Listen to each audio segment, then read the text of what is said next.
document on mission.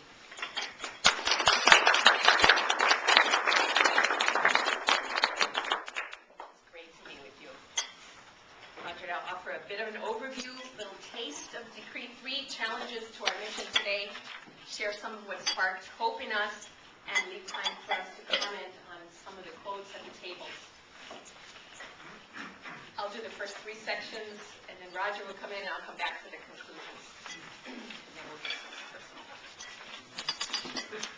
The first section begins, as servants of Christ's mission. These are the very first words of the decree. I feel like they're saying, make no mistake about it. We want to reaffirm the roots of our mission in the mission of Jesus Christ. They're carefully chosen words.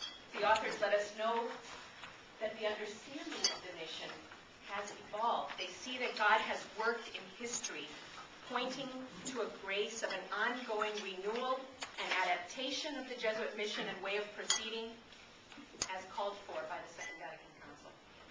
Here's a couple quotes. Since the Council, the Spirit has led the whole society gathered in general congregations to the firm conviction that the aim of our mission received from Christ is the service of faith. The integrating principle of our mission is the inseparable link between faith and the promotion of justice of the kingdom. Faith and justice cannot simply be ministry among others, one ministry among others. They are integral to all ministries. This option has changed the face of the society, they write. We embrace it again, and we remember with gratitude our martyrs and the poor, who have nourished us evangelically in our own identity as followers of Jesus. So, first and foremost, this decree confirms the mission of the service of faith and the promotion of justice proclaimed first in General Congregation 32, and the commitment to living this out in dialogue with people of other religions and cultures. I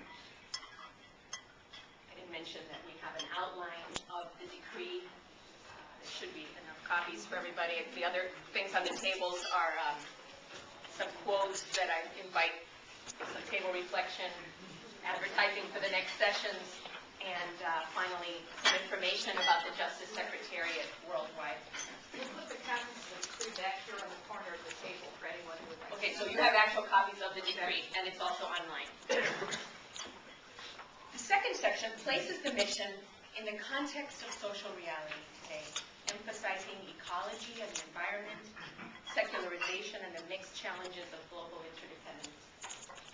I'd like to read paragraph 11 to give you a flavor of this dense and descriptive section.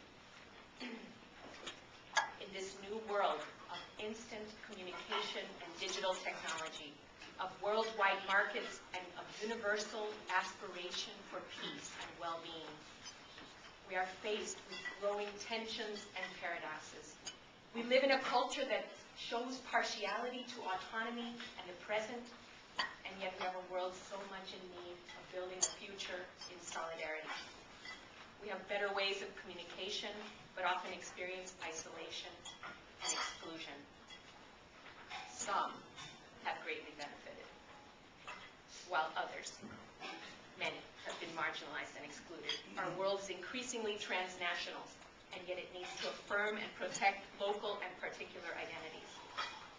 Our scientific knowledge has reached the deepest mysteries of life, and yet the very dignity of life itself and the world we live in are threatened. The third section introduces the heart of the decree.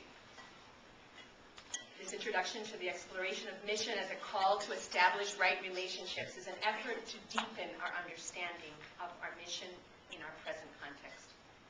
It begins by returning to the opening theme, emphasizing that the Jesuit mission flows from Jesus' own self-understanding of his mission, with the action of Jesus reading from the prophet Isaiah about being anointed to announce good news to the poor, release of captives, recovery of sight to the blind, and freedom for the oppressed. The authors write, he rooted himself and his ministry in the tradition of the Jewish prophets who passionately proclaimed God's justice, the duty of the people of Israel to establish right relationships with God, with one another, especially the least among them, and with his enemies.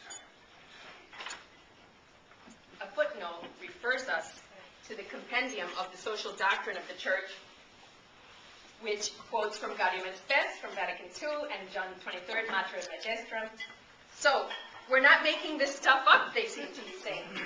This is deeply rooted in our understanding of Jesus' mission, in the line of the Jewish prophets, and in our defining documents of contemporary mission in the Church.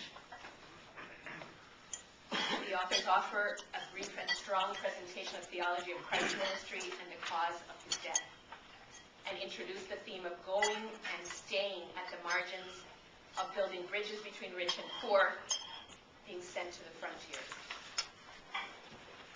This section ends with an inspiring quote that we might hear directed to all of us.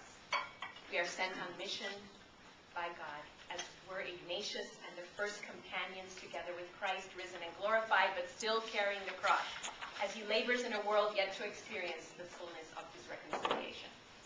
In a world torn by violence, strife, and division, we then are called with others to become instruments of God, who in Christ reconciled the world to himself.